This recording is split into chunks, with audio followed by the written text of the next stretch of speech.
श्रीशैलेशदयापात्रं धीभक्त्यादिगुणार्णवं यतीन्द्रप्रवणं वन्दे रम्यजामातरं मुनिम्।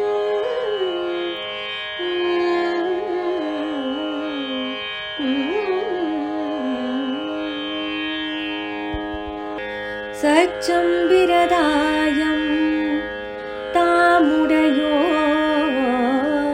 கேட்டக்கால் மெச்சும் வியாக்கியைதானுண்டாகி நச்சியதிகரியும் நீர் வச்சனபூடனத்துக்கத்த மதியுடைய மத்தியத்தராய்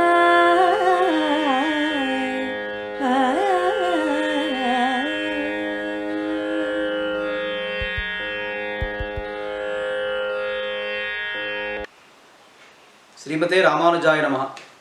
ஆழ்வார் எம்பெருமானார் ஜீயர் திருவடிகளே சரணம். மணவாள மாமுனிகள் அருளிச் செய்த உபதேச ரத்ன மாலையை அனுபவித்துக் கொண்டு வருகிறோம். தற்பொழுது 58வது பாசுரத்தை அனுபவிக்க இருக்கிறோம். அன்னபுகழ் முடும்பை அண்ணல் உலகாசிரியன் அருளிச் செய்த ஸ்ரீவசன பூஷணத்தினுடைய பெருமைகளை எல்லாம் கூறிக்கொண்டு வருகிறார் மணவாள மாமுனிகள். இந்த பெருமைகளை எல்லாம் கூறி அப்பேற்பட்ட அவ்வளவு பெருமை வாய்ந்த ஸ்ரீவசன பூஷணத்தை எல்லோரும் சென்று அதிகரியுங்கோள். அதனுடைய அர்த்த விசேஷங்களை எல்லாம் கேளுங்கள், ஆச்சாரியனிடத்தில் அடிபணிந்து கேளுங்கள். கேட்ட பிறகு அதிலே கூறப்பட்டிருக்கின்றபடி உங்களுடைய அனுஷ்டானங்களை மாற்றிக்கொள்ளுங்கள். உங்களுடைய அனுஷ்டானங்களை எல்லாம் அதன்படி நீங்கள் நடத்துங்கள் என்று நமக்கு தெரிவிக்கிறார் 7 பாசுரங்களிலே. அதிலே இந்த 58வது பாசுரத்திலே என்ன தெரிவிக்கிறார், நமக்காக என்ன ஒரு அறிவுரையை வழங்குகிறார் என்னால், ஸ்ரீவசன பூஷணத்தை அதிகரிப்பதோடு மட்டுமல்லாமல் நீங்கள் என்ன செய்ய வேண்டும், அந்த ஸ்ரீவசன பூஷணத்திற்கு நல்ல சத்சம்பிரதாயத்திலே வந்திருக்கக்கூடிய ஆச்சாரியர்கள் எத்தனை பேர் வியாக்கியானம் இயற்றியிருந்தாலும் அத்தனை வியாக்கியானங்களையும் நீங்கள் அதிகரியுங்கள். அதை எப்படி அதிகரிக்க வேண்டுமென்றால் மத்தியஸ்தராய், ஒரு மத்தியஸ்த திருஷ்டியோடு, மத்தியஸ்தம் என்கிற வடமொழி சொல் இந்த பாசுரத்திலே வரும்பொழுது மத்தியத்தராய் என்று மாறுகிறது.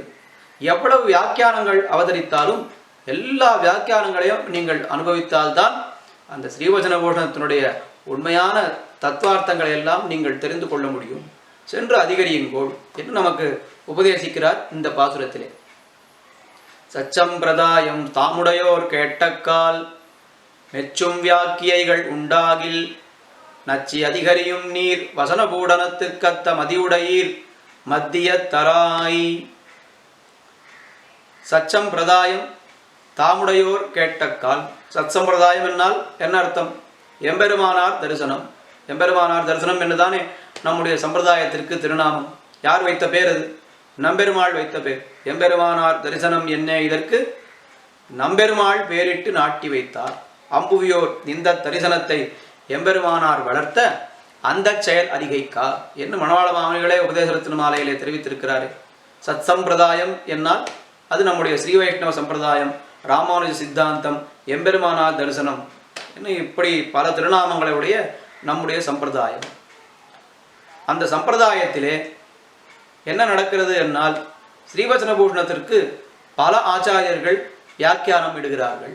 ஸ்ரீவசன பூஷணத்திற்கு மணவாள மாமுனிகள் மிக அற்புதமான ஒரு வியாக்கியானத்தை அருளி செய்திருக்கிறார். விஷதவாக் சிகாமணிகள் என்று மணவாள மாமுனிகளுக்கு திருநாமம். என்ன அர்த்தம் அந்த திருநாமத்திற்கு? அவருடைய வியாக்கியான பக்திகளை சேவித்தால் அந்த பிரகரணத்துக்குண்டான விடயத்தை தவிர வேறொரு எழுத்தும் அங்கு இருக்காது. அந்த பிரகரணத்திற்கு சேர்ந்த விஷயங்கள் ஒன்றை கூட விடமாட்டார். அனாவசியமான விஷயங்களை வியாக்கியானத்திலே புகுத்த மாட்டார். வியக்தி தூஷணங்கள் என்பது அடியோடு இருக்காது. எந்த விஷயத்தை சொல்ல வந்தோமோ அந்த விஷயத்தை அழகாகவும் சுருக்கமாகவும் ஆணித்தரமாகவும் இன்னும் என்னெல்லாம் நாம் சொல்ல முடியுமோ எல்லா வகையாகவும் அவருடைய வியாக்கியானம் அமைந்திருக்கும். அப்பேற்பட்ட மணவாள மாமுனிகள் ஆரம்பித்து வைத்த அந்த வியாக்கியானம் ஜனன்யாச்சாரியர் அவரும் வியாக்கியானம் அருளி செய்திருக்கிறார் ஸ்ரீவசன பூஷணத்திற்கு. ஆக இப்படி மகான்கள் ஆச்சாரியர்கள் எல்லோரும் ஸ்ரீவசன பூஷணம் என்கிற திவ்ய சாஸ்திரத்திற்கு வியாக்கியானம் அருளி செய்திருக்கிறார்கள். இப்படி எத்தனை வியாக்கியானம் அவதரித்தாலும் நீங்கள் என்ன செய்ய வேண்டும்? நச்சி அதிகரியும். அதை ஒரு ஆசையோடு விரும்பி அப்பேற்பட்ட வியாக்கியானங்களை எல்லாம் நீங்கள் அதிகரிக்க வேண்டும். அதிகரிக்க வேண்டும் என்னால் எதற்காக அதிகரிக்க வேண்டும்? ஏதோ நான் சொல்கிறேன் என்பதற்காக நீங்கள் அதிகரிக்க வேண்டாம். நீங்களே சென்று அந்த வியாக்கியானத்தினுடைய பெருமைகளை எல்லாம் பார்த்து நீங்கள் ஒரு மத்தியஸ்த திருஷ்டியோடு மத்தியத்தராய் நீங்கள் அனுபவித்தீர்கள் என்னால் அப்போ அந்த வியாக்கியானங்களுடைய பெருமையெல்லாம் உங்களுக்கே விளங்கும். ஆனால் ஆச்சாரியர்கள் எப்படிப்பட்டவர்கள் என்னால் எல்லோரும் கிருபா மாத்திர பிரசன்னாச்சாரியர்கள். எம்பெருமானார் முற்பட்ட ஆச்சாரியர்கள் அவர்கள் அனுவிருத்தி பிரசன்னாச்சாரியர்கள் என்று அழைக்கப்படுகிறார்கள். எம்பெருமானார் தொடங்கி எம்பெருமானார் முதல் இருக்கக்கூடிய ஆச்சாரியர்கள் அவர்கள் கிருபா மாத்திர பிரசன்னாச்சாரியர்கள் என்று அழைக்கப்படுகிறார்கள். நாம் போய் கேட்டக்கால் சுவாமி இந்த கிரந்தத்தை எனக்கு சொல்லணும்னு சொன்னான், எந்த ஆச்சாரியரும் மாட்டேன், நான் சொல்ல மாட்டேன், உனக்கு என்ன அருகதை இருக்கிறது, உனக்கு என்ன யோகியதை இருக்கிறது என்ன எந்த ஆச்சாரியரும் கேட்கப் போவதில்லை. யாராவது கேட்க மாட்டார்களா? நல்ல அர்த்த விசேஷங்களை கேட்பதற்கு ஒருவர் கிடைக்க மாட்டாரா என்றுதான் எல்லா ஆச்சாரியர்களும் இருக்கிறார்கள். அப்படி வளர்ந்தது நம்முடைய சத் சம்பிரதாயம். நம்முடைய எம்பெருமானார் தரிசனம் என்பது அப்படி வளர்ந்த ஒரு தரிசனம். அப்பேற்பட்ட எம்பெருமானார் தரிசனமாகிற இந்த சத் சம்பிரதாயத்திலே நல்ல ஆச்சாரியர்கள் எத்தனை பேர் அருளி செய்திருந்தாலும் அத்தனை வியாக்கியானங்களையும் நீங்கள் சென்று அதிகரியுங்கோள்.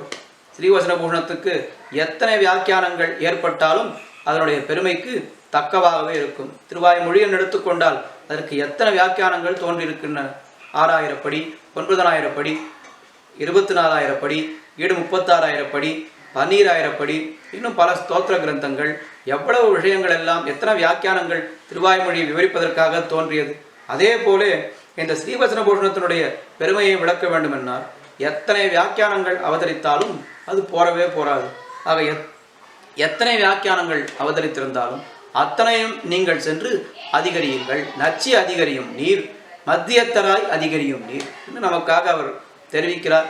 நம்ம தலையான உபதேசமாக இதை கொண்டு ஸ்ரீவசன பூஷணத்தையும் அதில் இருக்கக்கூடிய அர்த்த விசேஷங்களையும் அதற்கு ஏற்பட்டிருக்கின்ற வியாக்கியானங்களையும் நாம் அதிகரிக்க வேண்டும் என்பது மணவாள மாமுனிகள் நமக்கு கொடுக்கக்கூடிய ஒரு அறிவுரை.